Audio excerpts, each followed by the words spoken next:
سلامونه ماښام مو په خیر. خبري ساعت ته ښه راغلاست. نن سهشنبه ده د مرحومې یا جدي 11 او د 2019 کال د جنورۍ لومړۍ نیټه. په پیل کې هم د څو مهمو خبرونو سرټکي.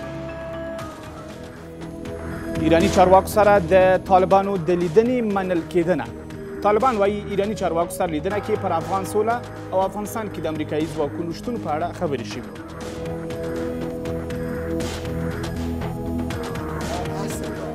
در گفتگوهای مستقیم میان دولت جمهوری اسلامی افغانستان و طالبان میدانیم. افغانستان کې د سولې ټینګښت ته د امریکایي ځواکونو د قومندان هیلمندي پرېکنده ملاتړ ماموریت قومندان هیلمند چې نوي زیږدیز کال کې به افغانستان کې د سولې ځانګړی فرصت وي. په څو پلازمینو کې د سیاستونو څېړل دوام لري. د سولې خبرې روانې دي. د سیمې لوبغاړي پر سوله ټینګار لري. طالبان د سولې خبرې کوي.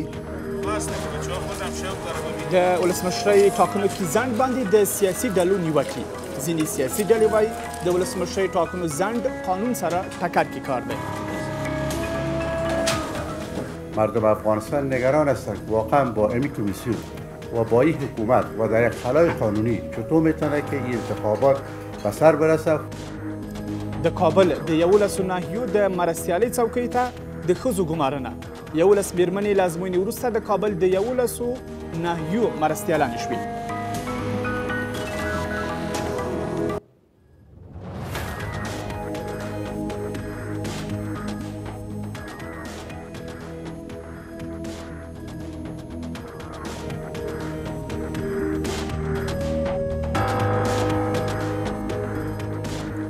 او ټرمپ سره بیا لیدو ته د کیم جونګ اون چمتوالی. د شمالي کوریا مشر وایي چمتو دی چې بیا د امریکا ولسمشر سره وویني.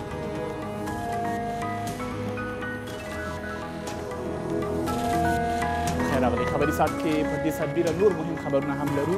نو هیله ده تر پایه زموږ ملتیا وکړئ. زه فواد اکبرزی. طالبانو ومنله چې یو پلاوی تهران ته تللی او له ایراني چارواکو سره یې خبرې کړي. طالبان وایي دې لیدنه کې پر افغان سوله او افغانستان کې د امریکایي ځواکونو شتون په اړه خبرې شوي. ورته مهال سرچینې وایي ایران د افغانستان حکومت سره له همغږۍ پرته طالبانو سره خبرې کړي. د افغانستان بهرنیو چارو وزارت وایي یوازې د افغانستان حکومت او طالبانو ترمنځ مخامخ خبرې به یوه پایله ولري. د سولې تیتې خبرې او مخالف دریځونه د افغانستان د سولې لاره چیرته درومي. ایران له طالبانو سره د خبرو کوونکو هیوادونو ډلې ته ورزیات شوی او تهران له طالب مرکچي پلاوي سره د خبرو اترو وروسته د خپل د بهرنیو چارو وزیر کابل ته رالیږي. خو د بهرنیو چارو وزارت د دې ایراني چارواکي د سفر موخه د کابل تهران د ستراتیژیکو همکاریو سند په اړه د خبرو اترو وروستي کول بولي. موضوع سند راهبردی نهایی نیست و قرار نیست در این سفر میان ما و جمهوری اسلامی ایران به امضا برسه و ما اصل را در گفتگوهای مستقیم میان دولت جمهوری اسلامی افغانستان و طالبان میدانیم و ما امیدوار هستیم تمامی کشورهای منطقه و جهان اصل رهبری و مالکیت جمهوری اسلامی افغانستان بر روند صلح به گونه کامل رعایت بکنند. طالبان د یوې اعلامیې په خپرولو سره تاییدوي چې دوی په تهران کې له ایراني چارواکو سره لیدکاته کړي دي او په دې لیدنه کې د سولې او له افغانستان څخه د بهرنیو ځواکونو د وتو په تړاو خبرې اترې کړي دي. اعضای رهبری دفتر قطر یا دفتر سیاسی طالبان به رهبری شیرآمد عباس رانگذاری بودند و به ایران رفتند تا با تشویش‌ها و دغدغه‌های ایران بشنوند. به ایران معلومات بده که اینا راجع به امریکایی‌ها چه تصمیم دارن. امریکا، روسیه، ایران، ازبکستان، چین، متحده عرب امارات، سعودي عربستان، قطر او پاکستان هغه هیوادونه دي چې هر یو د افغانستان د سولې په اړه هڅې پیل کړي دي. خو ولې طالبان له دغو هیوادونو سره کینی خو له افغان حکومت سره له خبرو اترو ډډه کوي. ما در همین زودی‌ها شاهد گفتگوی مستقیم بین حکومت و طالبان خواهیم بود. تا زمانی که ما در واقع به یک دولت انتخابی مشروع، پاسخگو، قانونمند و با قاعده و از بازی قدرت مسائل صلح مطرح نکنیم مطمئنا که نمیتونیم که از پایگاه یک دولت ضعیف و متزلزل و غیر مشروعی را مطرح کنیم. سرچینې وایي د امریکا، روسي، ایران او چین له لوري په جلا جلا توګه د سولې بېمخینو هڅو له پیل وروسته غواړي وښيي چې د افغانستان په موضوع کې له اصلي لوریو څخه ګڼل کیږي. له دې سره سرچینې وایي ایران د افغان حکومت له همغږۍ پرته له طالبانو سره لیدکات کړي دي. پرېکنده ملاتړ ماموریت هیله مند دی چې نوي زیږدیز کال کې په افغانستان کې د سولې ځانګړی فرصت وي. د پرېکنده ملاتړ ماموریت قومندان جنرال سکاټ میلر وایي د سیمې لوبغاړي اوس په افغانستان کې پر سوله ټینګار کوي او طالبانو د افغانستان حکومت هم د سولې خبره کړې. ورته مهال د پرېکنده ملاتړ ماموریت ویاند وایي دمګړۍ د افغانستان حکومت او طالبانو د سولې یو رښتینی فرصت البته د دواړو لوریو ته برابر شوی. د 2019 کال لومړۍ ورځ چې د ناټو پوځیان په کابل کې د قومندانۍ په مرکز کې پر ورزش بوخت دي. د دغو ځواکونو قومندان په هېواد کې سولې ته د رسېدو لپاره د افغان حکومت او طالبانو هڅو ته هیله مند دی. په څو پلازمینو کې د سیاستونو څېړل دوام لري. د سولې خبرې روانې دي. د سیمې لوبغاړي پر سوله ټینګار لري. طالبان د سولې خبرې کوي. افغان حکومت هم د سولې په هکله خبرې لري.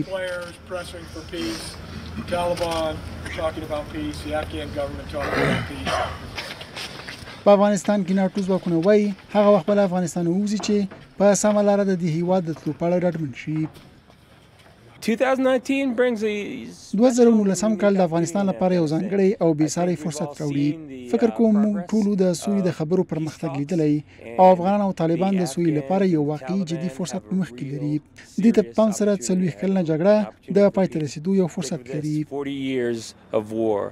has a possibility of coming to an end. I think we're all on the same page. موږ غواړو له دې ځایه هغه وخت ووځو چې پر سمه لاره د افغانستان د تلو په اړه ډاډمن شو. په اوسني وخت کې کابو 14,000 امریکایي او 6,000 د ناټو پوځیان د افغان ځواکونو د روزنې، مشورې ورکولو او له هغوی سره د مرستې په چوکاټ کې فعالیت لري.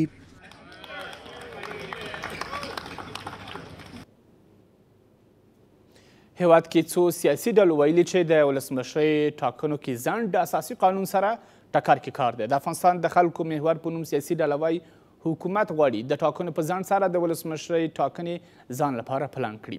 د وفاق ملي په نوم سیاسي ډلې هم ویلي چې د ولسمشرۍ روان ټاکنې دي د سږني کال د ولسي جرګې ټاکنو او د تیرو ولسمشرۍ ټاکنو په څیر نشي. په ورته وخت کې د ولسمشرۍ ټاکنو ته د احتمالي نوماند محمد حنیف اتمر دفتر هم د یوې خبرپاڼې په خپرولو سره ویلي چې د راروان لمریز کال د غبرګولي یا جوزا میاشتې نه وروسته د ملي یووالي حکومت کاري موده سیاسي او حقوقي مشروعیت نه لري. په ولسمشرۍ ټاکنو کې د ځنډ پرېکړه په هېواد کې د سیاسي بهیرونو له غبرګون سره مخامخ شوې ده. لکه څنګه چې د افغانستان د خلکو محور حکومت د ټاکنو د خپلواک کمیسیون په کارونو کې په لاسوهنې تورنوي او په ولسمشرۍ ټاکنو کې ځنډ په دغو انتخاباتو کې د لاسوهنې لپاره یو فرصت ګڼي. بیش از این که انجام اصلاحات در کمیسیون باشد زمینه سازی برای دخالت و مهندسی در انتخابات ریاست جمهوری است. اگر بحث اصلاحات مطرح باشد حکومت وحدت ملی بسیار وقت داشت که اصلاحات را باید در کمیسیون انتخابات و در نظام انتخاباتی افغانستان به وجود می آورد. له دې سره پر یو وخت د ملي وفاق په نوم سیاسي بهیر هم د ولسمشرۍ ټاکنو د ځنډېدو د پایلو په اړه خبرداری ورکوي او د دغو انتخاباتو په کار کې د پروګرام پر نشتوالي نیوکه کوي. مردم افغانستان نگران هستند که واقعا با این کمیسیون و با این حکومت و در یک خلای قانونی چطور میتونه که این انتخابات به سر برسه و مردم نتیجه انتخابات قبول کنند. له بلې خوا د ملي امنیت د پخواني سلاکار محمد حنیف اتمر د رسنیو دفتر په دغو ټاکنو کې ځنډ پر انتخاباتو د خلکو د بې باورۍ د زیاتېدو لامل بولي. د 1998 کال د جوزا پر اوله د ملي یووالي حکومت د کار میاد یا موده پوره کیږي. په کار د دې لپاره چې په ملک کې بحران لوی نشي د ملي یووالي حکومت مشران په خپله خوښه له دندو ګوښه شي. په دې لړ کې ارګ د انتخاباتو د وخت ټاکل د ټاکنو د خپلواک کمیسیون صلاحیت بولي او زیاتوي حکومت د ټاکنو کمیسیون په پریکړو کې هیڅ لاس نه لري چې د ټاکنو خپلواک کمیسیون هم پرې ټینګار کوي. درس‌هایی که از 28 و 29 آموختیم ما با وقت نیاز داشتیم و این موضوع را با جمع حکومت با جمع دونرها با جمع احزاب و بزرگای سیاسی این مملکت صحبت ها کردیم، مشوره کردیم. د یو سیاسي بهیرونه په دې باور دي چې د ولسمشرۍ ټاکنو تر وخته په ټاکنیزو کمیسیونونو او ټاکنیز نظام کې اصلاحات رامنځته نشي د ولسمشرۍ انتخابات په ډیرو ستونزو سره مخامخ شي چې د سیاسي بهیرونو په باور دا کار به هیواد له کړکېچ سره مخامخ کړي.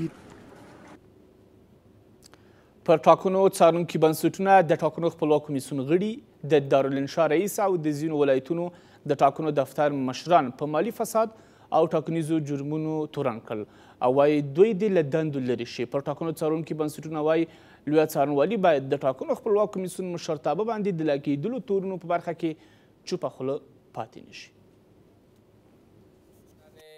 پر ټاکنو د اتو څارونکو بنسټونو استازي په دې ځای کې راټول شوي او د ولسمشرۍ ټاکنو په ترسره کېدو کې د ځنډ په اړه اندېښنه څرګندوي.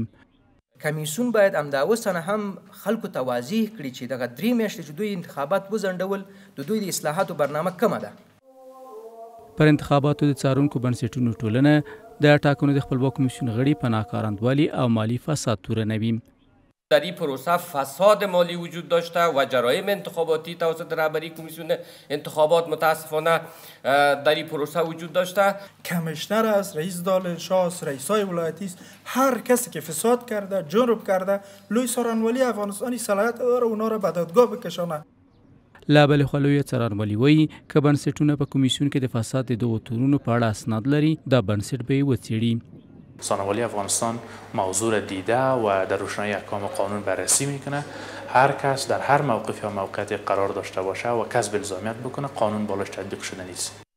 اخوا په کابل کې د امریکا سفیر د خپل ټویټر پر پاڼه په ټاکنیزو بنسټونو کې د اصلاحاتو د راوستلو لپاره د ملګرو ملتونو سازمان د غوښتنې په هرکلي سره وایي واشنګټن هم په دغو ادارو کې د جدي اصلاحاتو غوښتونکی دی ترڅو پر نوموړو بنسټونو د خلکو باور بیرته راوګرځي. د کابل د 11 ناحیو د مرستیالۍ څوکۍ ته 11 تنه میرمنې له ازموینې وروسته ټاکل شوي دي. د کابل ښاروالي وایي هڅه کوي چې د دې بنسټ اړوندو کې د میرمنو په ګمارنې سره بدلون راولي. په ورته وخت کې د ښځو چارو وزارت د کابل ښاروالۍ دا کار ستایلی دی خو وایي چې لا هم په حکومت کې د ښځو ونډه کمه ده. وحیده صمدي د لومړۍ ناحیې د مرستیالې، مرسل مهمان د دوهمې ناحیې د لومړۍ مرستیالې، حبیبه صادقي د شپږمې ناحیې د مرستیالې، مسعوده فردوس د اتمې ناحیې د مرستیالې، سویتا ناصري د نهمې ناحیې د مرستیالې، مشګان حاجي زاده د 11مې ناحیې د مرستیالې، نظیفه اوریاخیل د 12مې ناحیې د مرستیالې، رازیه عارفي د 14مې ناحیې د مرستیالې، حسینه حسین د 15مې ناحیې د مرستیالې، نسیمه حمیدي د 14مې ناحیې د مرستیالې او فهیمه بهزاد د 12مې ناحیې د مرستیالې په توګه ګمارل شوې. منطق این بحث و این تصمیم این بود که در مدیریت شهری باید زنان شهر دخیل باشند، نه فقط من حیث یک کارمند بست 5 یا 6 که تصمیمایش تأثیرش پایین تر است، بلکه من حیث تصمیم گیر درجه اول. د اتمې ناحیې مرستیالې مسعودې فردوس خپله ماسټري د کابل پوهنتون د تجسمي هنرونو له پوهنځي ترلاسه کړې ده. هغه وایي 2 کاله مخکې د کابل ښاروالۍ د ناحیو د مرستیالۍ د 11 بستونو په سیالۍ کې ګډون وکړ. قبلا ما با شاروال کابل کار میکردم در رئاست خدمات کلتوری و بعدش بر ما پیشنهاد کردن که بسته معاونیت اعلان شده و اگر خودت علاقه‌مند هستی میتونی کار بکنی و ما خیلی مشتاقانه این پیشنهاد پذیرفتم و اینترویو از ما گرفتن و موفق شدم. و دغه میرمنې ډاډ ورکوي چې له نارینه‌و به د ښاروالۍ کارونه په ښه توګه پرمخ بوځي. تا از زمانی که خود مردم ما سهم نداشته باشند در قسمت بازسازی، سرسبزی، فرهنگ نشینی، هم از نگاه اجتماعی، فرهنگی، سیاسی، تا که مردم ما سهم نداشته باشند ما نمیتوانیم. په داسې حال کې چې د ملي یووالي حکومت د خپل کار په لومړیو ورځو کې په حکومتي ادارو کې ښځو ته 30 سلنې ونډې ژمنه کړې وه، خو د ښځو چارو وزارت وایي دا ژمنه تر اوسه په بشپړه توګه نه ده عملي شوې. په ټوله کې د دولت په سطحه 26 سلنه مو چې 10 سلنه تعیین شوې وه د رقم ته رسېدلي یو. زما په اند دا لا هم کمه ده. دوی نه ښایي یوه احصایه وټاکي چې باید 10 سلنه واوسي. ښځو ته باید موقع برابره شي، وخت ورکړل شي، کیدای شي له 10 سلنه 40 سلنه شي، کیدای شي داسې ښکاري چې د ملي یووالي حکومت د خپل کار په وروستیو ورځو کې په حکومت کې د ښځو د رول د زیاتوالي هڅې پیل کړي دي، لکه څنګه چې رویا رحماني په امریکا کې د سفیرې او عادل راز په ملګرو ملتونو سازمان کې د هیواد د دایمي استازي په توګه ګمارل شوي دي. نور خبرونه تر لږ ځنډ وروسته.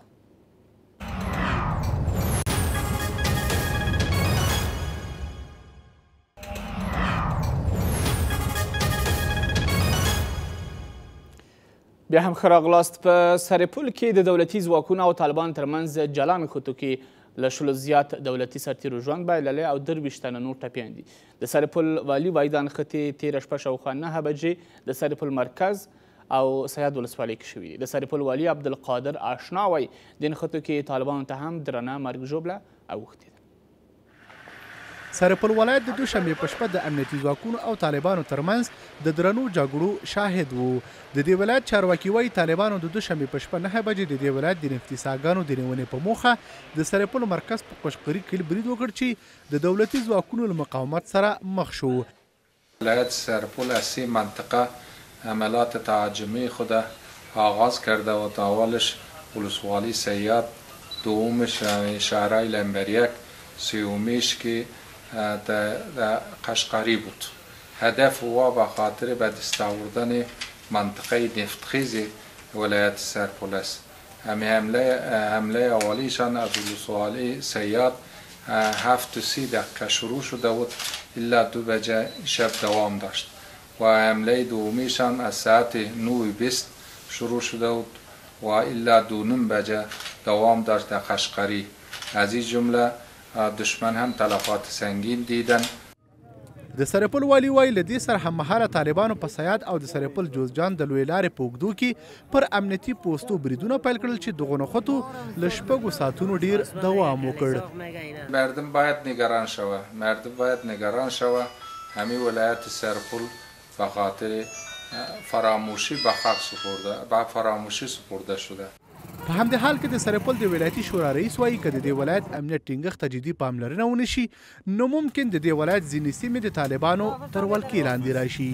تشکیلات موجود در ولایت سرپل پاسخگوی وضعیت امروز نیست. اگر هرچه عاجل مسئولین سکتورهای امنیتی اقدامات عاجل و لازمی را روی دست نگیرند و در راستای اعزام نیروهای تازه نفس در اونجا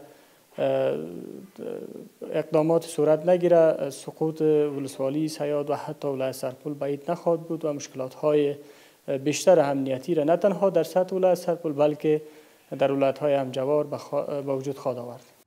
سرپل د هیواد یو له زیانمنو ولایتونو څخه شمیرل کیږي چې د دې ولایت د کوهستاناتو ولسوالۍ له 3 کلو راهیسې د طالبانو په ولکه کې ده او طالبان د دې ولایت پر ډیری سیمو نفوذ لري. یو ځل بیا هم لنډه دمه کوو.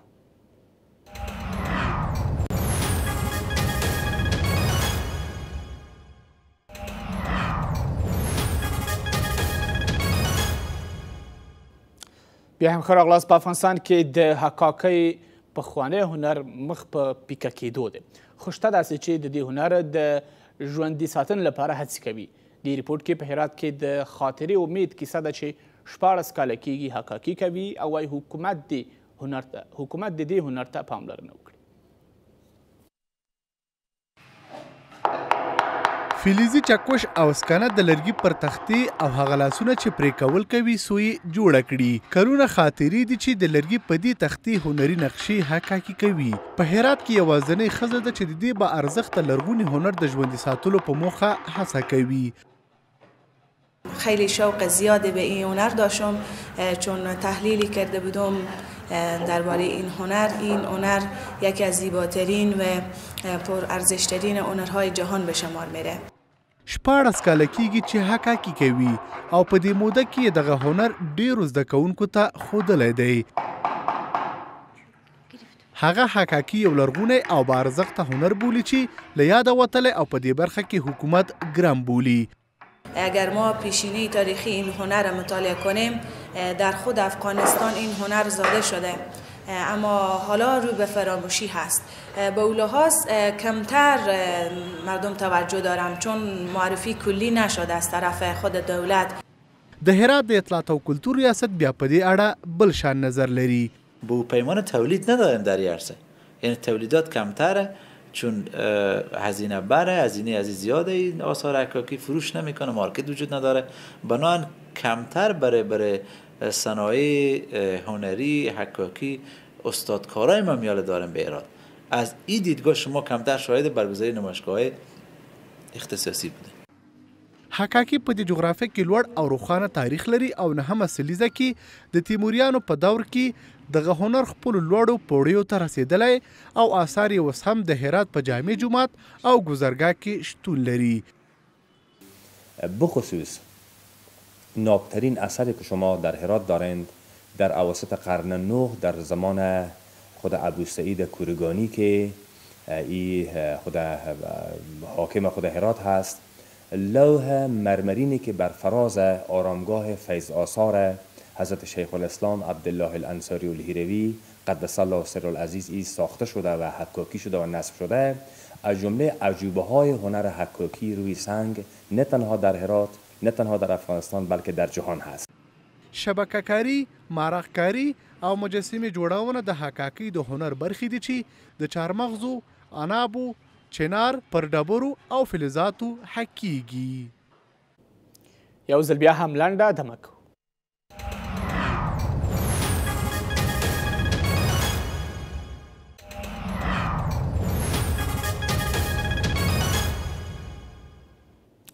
د خبري ساعت دوام په کندهار کې غلچکي بریدونو د ماشومانو تښتونې خلک اندېښمن کړي دي. د کندهار خلک له امنیتي ځواکونو غوښتنه کوي چې د دې کارونو مخنیوی دې وکړي. بل لوري د کندهار امنیه قومندان وایي د غلچکي بریدونو، ماشوم تښتونې او غلاو په تړاو 26 کسان نیولي دي او ښار کې د امنیت ټینګښت لپاره د پلټنې عملیات پیل کړي. عبدالله حمیم ریپورټ استولی. د کندهار ښار اوسیدونکي په دغه ښار کې د غلچکي بریدونو، انسان تښتونو او غلاو په اړه جدي اندېښنې لري. دغه ښاریان وایي په دې وروستیو کې په کندهار ښار کې دا ډول پیښې خورا ډېرې سوي دي او دوی له امنیتي ځواکونو څخه غوښتنه کوي ترڅو ښاریان ته د ډاډمن ژوند زمینه برابره کړي.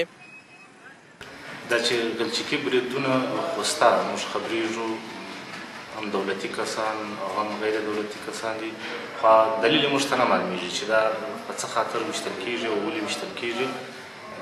حتما به کشفي ارګانونه په دې موضوعاتو پوهېږي.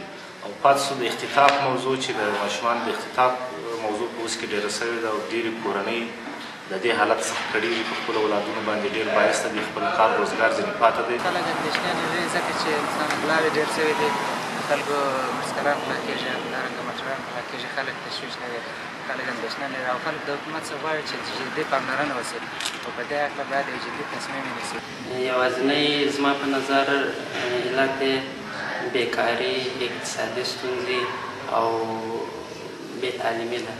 خو د کندهار امنیه قومندان وایي په تیرو 2 اونیو کې د جنایي پیښو، غلچکي بریدونو او انسان تښتونو په تور له دېش څخه ډېر کسان نیولي دي.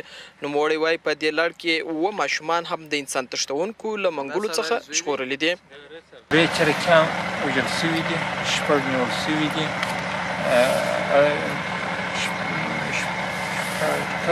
6 کسه د غله څخه انسانان غلا کولای نیول سوي دي، 19 کسه د نور غلا نیول سوي چې د خلکو موټر غلا، کمپیوټر غلا.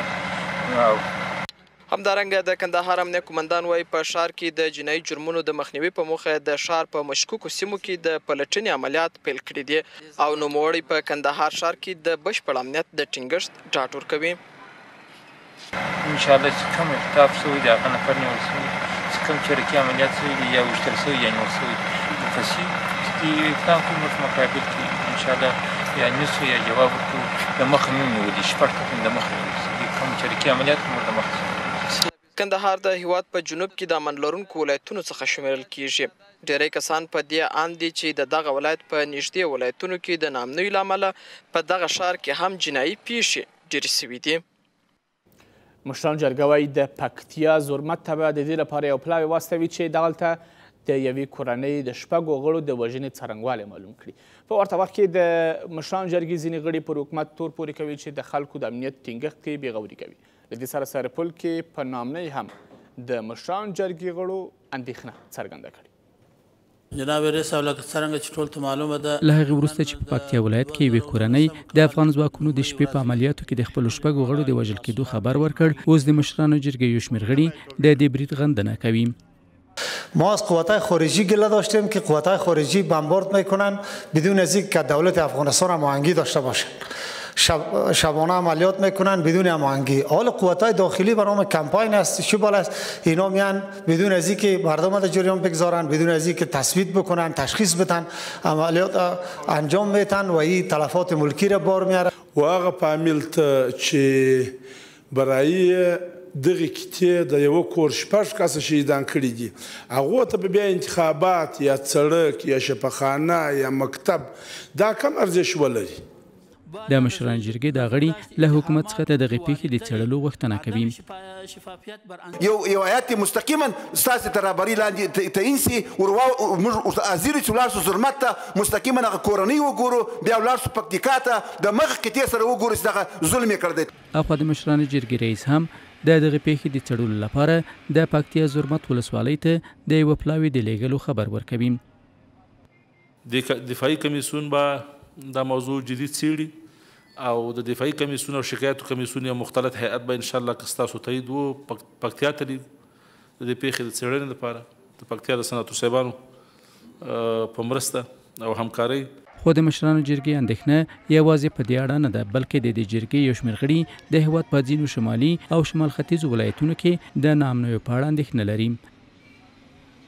اطمینان میتونم برای جناب رئیس جمهور بخصوص با گذشت هر روز شمال شرق بخصوص مناطق ترکتبارا زیر اشغال و زیر تسلط مخالفین رفته روان است. د مشرانو جرګې غړي تمه لري چې د ملي دفاع او کورنیو چارو وزارتونو نوي مشران وکولی شي د هېواد د امنیتي وضعیت په ښه کولو کې اغیزمن ګامونه پورته کړي.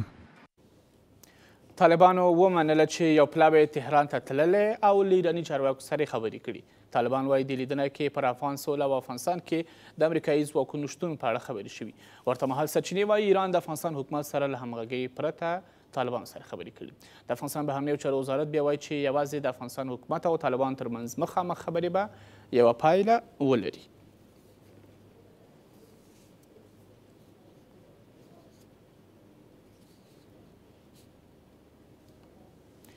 په دې اړه د بحث لپاره سیاسي فعال عنایت ناصر ته بلنه وکړه. ناصر صاحب ډېر ښه راغلاست خپرونې ته.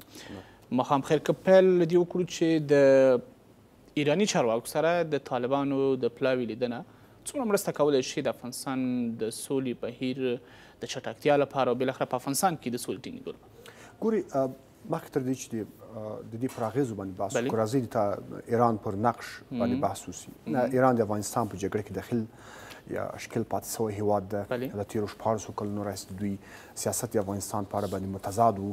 له یو لوري دوی د ادعا کوي چې د افغانستان له حکومت سره دوی کومک کوي او د افغانستان کې د ولسواکه نظام طرفداري کوي، او له بل لوري دوی وسلوالو ډلو ته مرستې ورکړي دي او کومک ورکړی ده. او په عین حال کې همدا نقش ده چې دوی دې ته واداره کوي چې که چېرته په یوه جګړیز یا بې ثباته افغانستان کې دوی خپل نقش او خپل ستراتیژي ګوري، همداسې باید د سولې په مذاکراتو کې هم دوی د خپلو ستراتیژیکو موخو د تامین لپاره خپل فعال او خپل مؤثره ونډه ولري. او په عین حال کې له جګړې وروسته افغانستان نه هغه حکومت چې راځي په هغه کې باید دوی د دې تضمین ولري چې د دوی سیاستونه او هغه پالیسیان چې د افغانستان اړوند لري هغه باید تامین شي. نو همدا ده چې ایران مطلقا د خپلو ملي ګټو پر اساس هغه څه چې د افغانستان په اړه دوی سیاستونه لري چې عموما له فرهنګي مداخلو دیني مداخلو نه نیولې بیا د افغانستان د اوبو تر مسایلو پورې او هغه ډلې چې دوی په افغانستان کې خپل ملګري ډلې بولي او یا هم خپل همفکر ډلې بولي، د هغو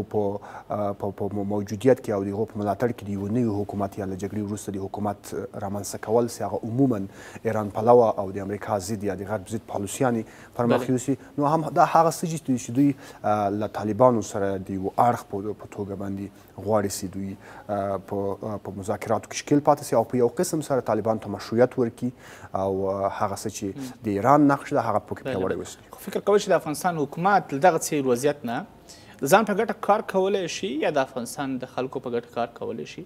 ګوري د افغانستان د حکومت نقش ډېر مشخص ده که په هغه محدوده کې مذاکرات رامنځته سي طبعا د افغانستان حکومت هم د افغانستان د ولس استازیتوب کولی سي او کیدای سي د سولې په مذاکراتو کې مؤثر نقش ولوبوي. هغه دا چې د سولې ټول مذاکرات باید د افغانستان له اړخه د افغان حکومت له طریقه ترسره سي او هر هغه هڅه چې هغه د بهرنیو هیوادونو او د طالبانو ترمنځ یا د مخالفینو ترمنځ وي او یا هم د بهرنیو استخباراتي ډلو ترمنځ وي هغه به د افغانستان له سولې سره هیڅکله مرسته ونه کړي.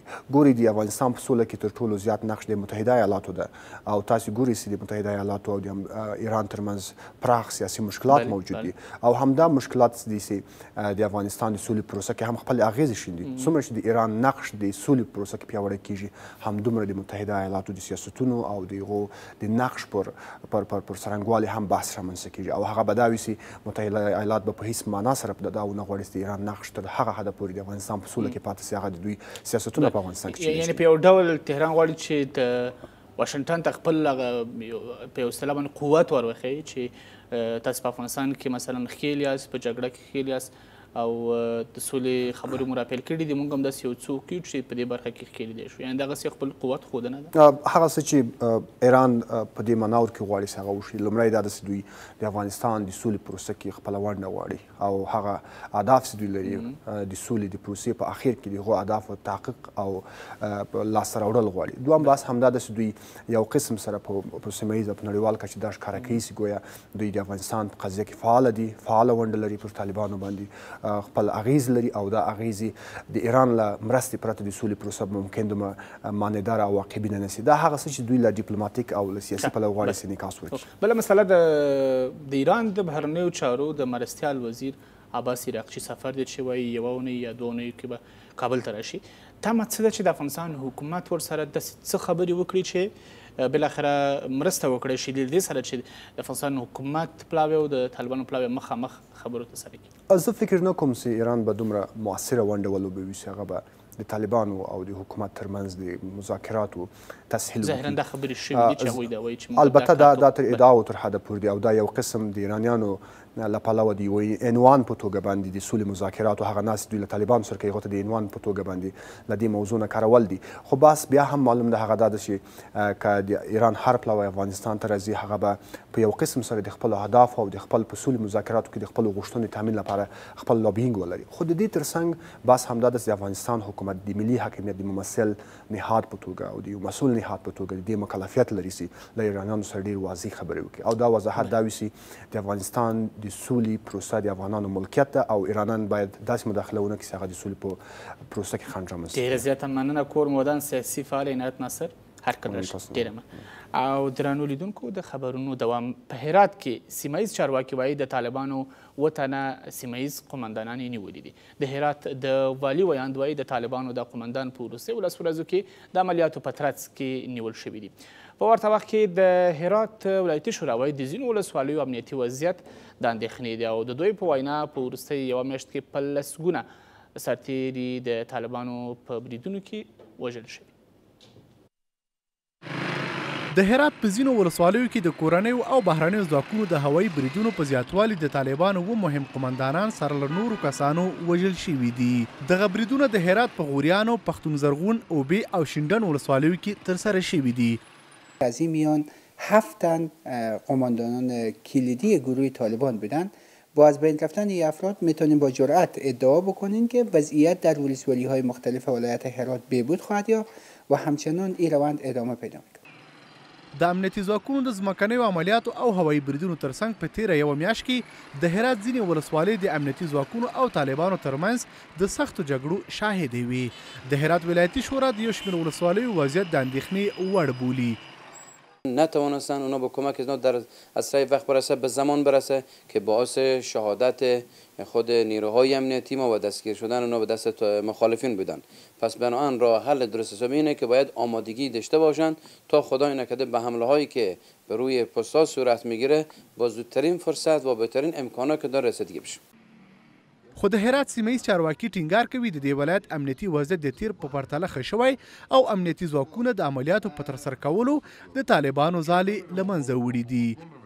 اکثریت ولسوالی‌های ولایت هرات وضعیت امنیتی نسبت به سال گذشته و سالهای قبل بهتر شده، اما می‌طلبد که ما در ولسوالی‌های چون اوبه و پشتون زرغون و شندن فعالیت‌های امنیتی خودمان را گسترش بدهیم. وضعیت امنیتی در ولایت هرات چی در داخل خود شهر و چی در ولسوالی‌ها نسبتاً خوب هست، کدام تهدید امنیتی خاص وجود نداره و هر از گاهی هم یک زده‌خورد صورت میگیره بین نیروهای امنیتی و مخالفین مسلح. شما می‌بینید که بیشترین تلفات بر از اونا وارد میشه.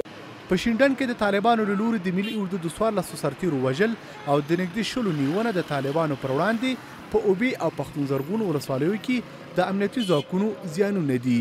دغه راز په ګلدران سرحدي ولسوالۍ پر امنیتي پوسټو د هغوی بریدونه په تیره یوه میاشت کې له مهمو پیښو څخه بلل شوي دي. د چاپیریال ساتنې ملي ادارې تیرو څو ورځو په پرتله د کابل هوا ککړتیا کمه شوې او دا حالت هم مثبت او هم منفي بدلون کې دی. د چاپیریال ساتنې اداره وایي د هوا ککړتیا ډیره د اندېښنې نه ده. د دې ادارې یو مرستیال وایي د کابل د هوا څارنې او ارزونې لپاره معیاري دستګاوې لري.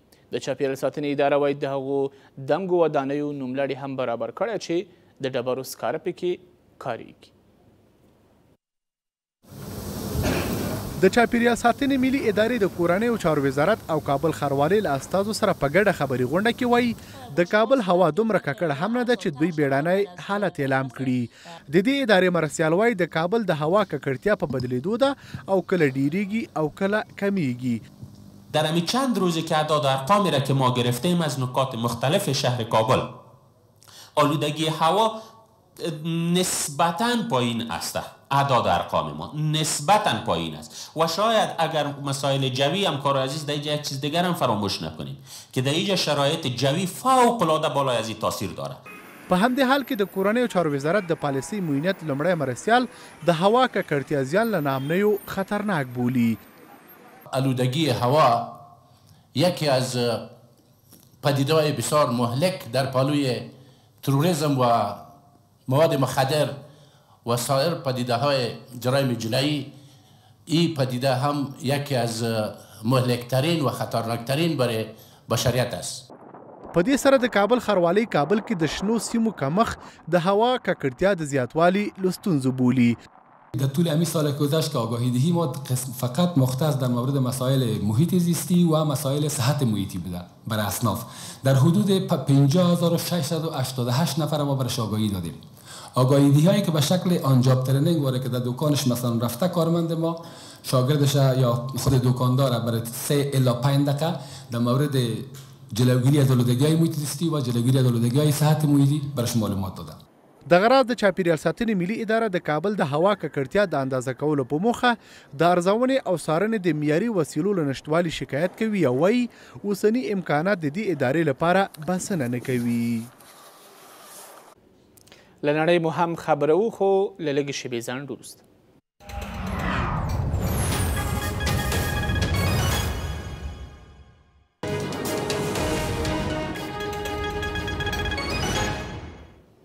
بیا هم ښه راغلاست. د شمالي کوریا مشر کیم جونګ اون وایي چمتو دی چې بیا د امریکا ولسمشر ډانلډ ټرمپ سره وویني. هغه د نوي کال پیغام کې ویلي چې د کوریا ټاپووزمه کې د بېوسلې کولو پروګرام ته جدي دی. له دې ټولو سره د شمالي کوریا مشر ویلي چې پر پیونګیانګ د امریکا د بندیزونو د دوام په غبرګون کې ښایي شمالي کوریا خپله لار بدله کړي. د شمالي کوریا مشر کیم جونګ اون وایي د خپلو سویلي ګاونډیو هیوادونو سره د نویو اړیکو د جوړېدو غوښتونکی دی او له همدې امله د دوه اړخیزو سوداګریزو مرکزونو پرانیسته کوي. هغه وایي د دواړو کوریاو خلک کولی شي خپله ښه راتلونکي جوړه کړي. هماغه سیمې چې د جون په 12مه د امریکا او شمالي کوریا په ګډه اعلامیه کې ویلي وو زموږ ګوند او حکومت د سویلي کوریا سره د نویو اړیکو جوړولو لپاره پیاوړې اراده لري. موږ داسې اړیکې غواړو چې وخت ورته اړتیا لري. موږ غواړو د بشپړې اتومي بېوسلې کولو لور ته لاړ شو. په همدې حال کې د شمالي کوریا مشر وایي چمتو ده څو له ډانلډ ټرمپ سره د دویم ځل لپاره بیا وګوري خو د امریکا بندیزونه ممکن نورې څه پایلې ولري. 다만 미국이 که چیرې امریکا د خپلو ژمنو ماتولو ته دوام ورکړي نو زموږ له حوصلې د ناسم اخیستنه نه کوي. که خپلې یو اړخیزې غوښتنې ولري او بندیزونو ته دوام ورکړي او زموږ خلک تر فشار لاندې راولي نو موږ خپله لاره بیلوو څو د خپل هیواد له واکمنۍ او ګټو ساتنه وکړو او د کوریا جزیرې ته سوله راوړو. کیم جونګ اون او ډانلډ ټرمپ د 2013 میلادي کال د جون په 12مه په سنګاپور کې سره ولیدل او د شمالي کوریا د اتومي بېوسلې کولو په اړه یې هوکړه وکړه. د بالیوډ مشهور لوبغاړی قادر خان د 81 کالو په عمر ومړ.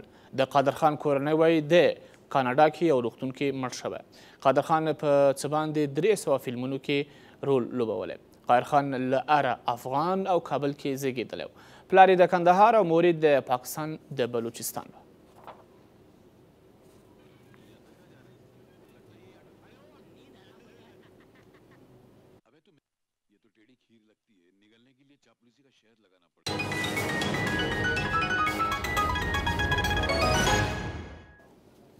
اوس هم د اقتصاد او بیارغونې برخه. برېښنا شرکت نن په کابل کې یوه غونډه کې د برېښنا په برخه کې خپلو پروګرامونو او محدودیتونو په اړه د کابل خلکو ته معلومات ورکړل. د برېښنا شرکت مشر وایي د کابل د ترخیل حرارتي برېښنا د دستګاه په فعالېدو 9 میلیونه ډالر لګول کیږي. په دې غونډه کې د کابل والي د برېښنا په برابرو بیو او ویش ټینګار کړی. د کابل خلکو بیا غوښتنه کړې چې د برېښنا بیلونه دې میاشت په میاشت وویشل شي. برېښنا شرکت د لومړي ځل لپاره د کابل ښاریانو له یو شمېر استازو سره په کتنه کې له خلکو غواړي په پلازمینې کې د برېښنا د کمښت د ستونزې د هواري لپاره خپلې طرحې له دغې ادارې سره شریکې کړي. در برېښنا اگر بخش تکنیکی ما می‌فهمیم در بخش‌های اجتماعی نخواد کاملا تجربه کافی نداریم، نخواد بفهمیم. از او خاطر مشکلات از شما میشنویم. خوشبختانه ما 9 ولایت جدید وصل کردیم به شبکه ملی برق افغانستان، در حالی که تولید ما و تورید ما تغییر نکرده. هغه کابل ښاریان چې وایي په دې برخه کې ستونزې ډېرې دي یو شمېر وړاندیزونه او حل لارې هم لري. ما باید برق ما دما خوانده شه به خاطر که ما 7000 ماش داریم و در 7000 ما 7000 را که 2 ماه بعد تحویل کنیم خیچی را بخوریم. میترخانان رو توصیه کنن صاحب که میتر روی واقعیت بخوانن. په دې ناسته کې د کابل والی هم شکایت کوي او وایي د کابل د برېښنا شورا دې جوړه شي ترڅو د برېښنا د ویش پر بهیر څارنه وکړي. اگه شورا بود ما میتونیم که نظارت کنیم که برق عادلانه توزیع شود. برق دیگه به فرمایش وکیل پارلمان توزیع نشه. برق ما در کابل عادلانه توزیع نشده. د کابل والی وړاندیز کوي چې خصوصي شرکتونو ته هم اجازه ورکړل شي ترڅو د برېښنا شرکت په شان د برېښنا په ویشلو کې پانګونه وکړي. د مالیې وزارت وایي د ولسي جرګې لخوا چې د خپلواکو ادارو بودیجه رد شوې د پخوانیو ادارو له بودیجې به ورکړل شي. د مالیې وزارت چارواکي وایي د دې بنسټونو د تشکیل پړاوونو له طی کېدو وروسته به ورته بېله بودیجه تخصیص شي. له دې سره د ولسي جرګې ځینې غړي وایي حکومت کې د موازي ادارو مخنیوی دې وشي. د تخنیکی او مسلکی زده کړو اداره د شهیدانو وارثینو او معلولو کسانو څخه د ملاتړ اداره د وګړو د ثبت احوالو نفوس اداره له هغو 15 ادارو دي چې ولسي جرګې تېره ورځ د 1393 مالي کال لپاره ورته ځانګړې شوې بودیجه تصویب نه کړه. د مالیې وزارت وایان وایي د دغو ادارو بودیجه د هغوی د بودیجې د مشخصولو وخت پورې به له اړوندو وزارتونو له بودیجو ورکول کیږي. بودجه این ادارات توسط ادارات قبلی از اینا به مصرف میرسد و وزارت مالیه به فیصله شورای محترم ملی احترام کامل داره و به تطبیق خواهد سپرد. په همدې حال کې د ولسي جرګې یو شمېر غړي وایي تر هغې چې د ولسي جرګې له لوري د دغو 15 ادارو خپلواکي تایید نشي نو خپلواکي بودجې ورته نه تصویبیږي. بهتری است که یا پس مدغم شوند به همو ادارات قبلی. این کار خوب است. هر قطر که ادارات بیشتر شود اینا بودجه بیشتر میخوان و پراگندگی ها بیشتر میشود. فرصتی هست که اینا بیایه بر اساس یک مسوده پارلمان بیایه روش بحث شود. اگر چون روی پارلمان گرفته شد نه به عنوان مستقل به عنوان جدای از اداره که فعلا تحت تشکیلشان است میتونه فعالیت بکنه. د 1398 مالي کال د بودیجې سند د ولسي جرګې له لوري تېره ورځ تصویب شو او د ولسمشر له لوري جوړه شویو 15 خپلواکو ادارو ته د بودیجې نه ځانګړې کول د بودیجې په تصویب کې له مهمو موضوعاتو څخه و چې د جرګې له لوري رد شو. کابل کې نن د کورنیو تولیداتو یو نندارتون جوړ شو. موخه دا وه چې کورنیو تولیداتو ته بازار وموندل شي او محصلینو ته د عملي کار اسانتیا برابره شي. د سوداګرۍ او صنایعو خونه وایي په ځان بسیا کېدنه د خصوصي برخې موخه ده. د 2019 تولیداتو نندارتون د رڼا پوهنتون له سوداګرۍ او صنایعو خونې سره په همکارۍ د کورنیو تولیداتو نندارتون جوړ کړی دی. د سوداګرۍ او صنایعو خونې مرستیال وایي اوسمهال خصوصي سکتور په 3 برخو کې تولیدات لري چې ځان بساینې ته رسیدلی دي. متحد شبیه صنایع افغانستان سکتور خصوصی افغانستان کوشش کرده که میتونه که در زیربنا پروژه چه رقم ما میتونیم که سرمایه گذاری کنیم. ما پیلنده ای کوشش هستیم که برق چه رقم جور کنیم. ما پیلنده ای کوشش هستیم که ما چه رقم از واردات سمنت که یگانه ضرورت افغانستان است که ما خود خلاص کنیم.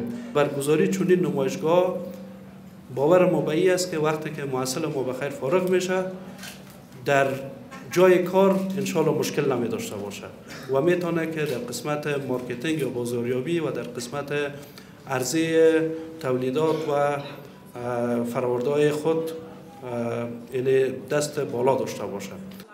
په همدې حال کې سوداګر چې په دې نندارتون کې خپل تولیدات نندارې ته وړاندې کړي وایي د داسې نندارتونونو جوړېدل د دوی د محصولاتو بازار موندنې لپاره مهم بلل کیږي.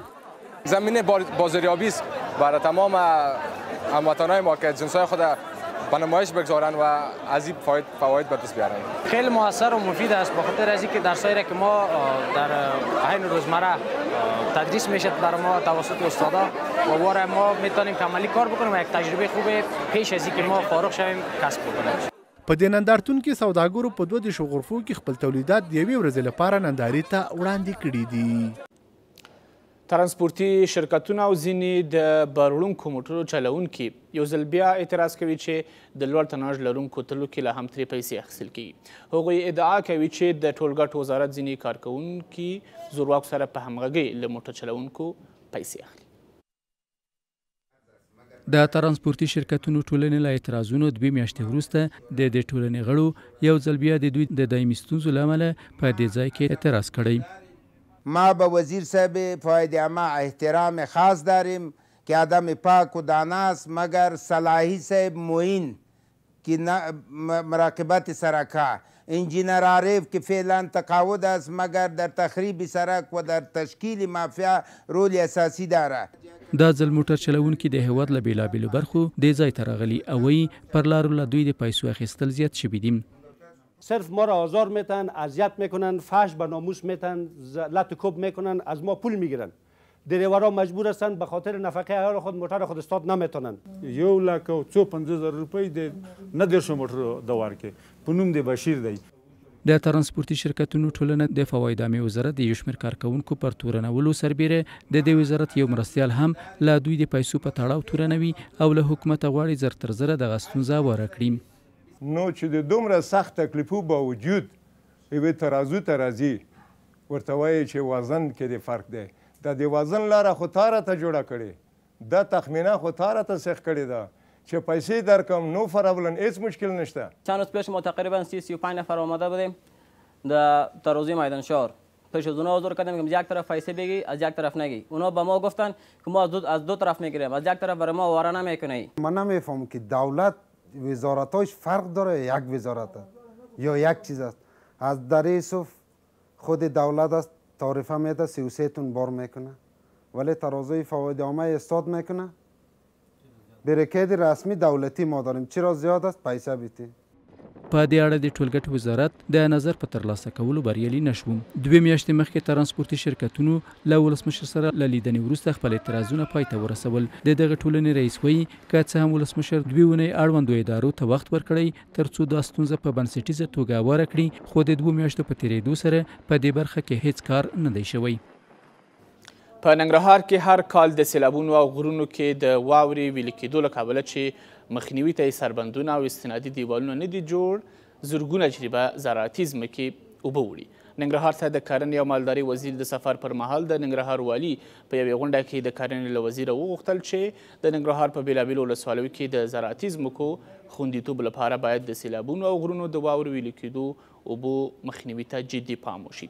دغه ورځ ځایي بزګرو په دې غونډه کې نیوکه وکړه چې د اصلاح شویو تخمونو او کیمیاوي سرو په برخه کې له مرستو بې برخې دي، خو د کرنې او مالدارۍ وزیر ډاډ ورکړ چې په دغو ټولو برخو کې به جدي ګام پورته شي.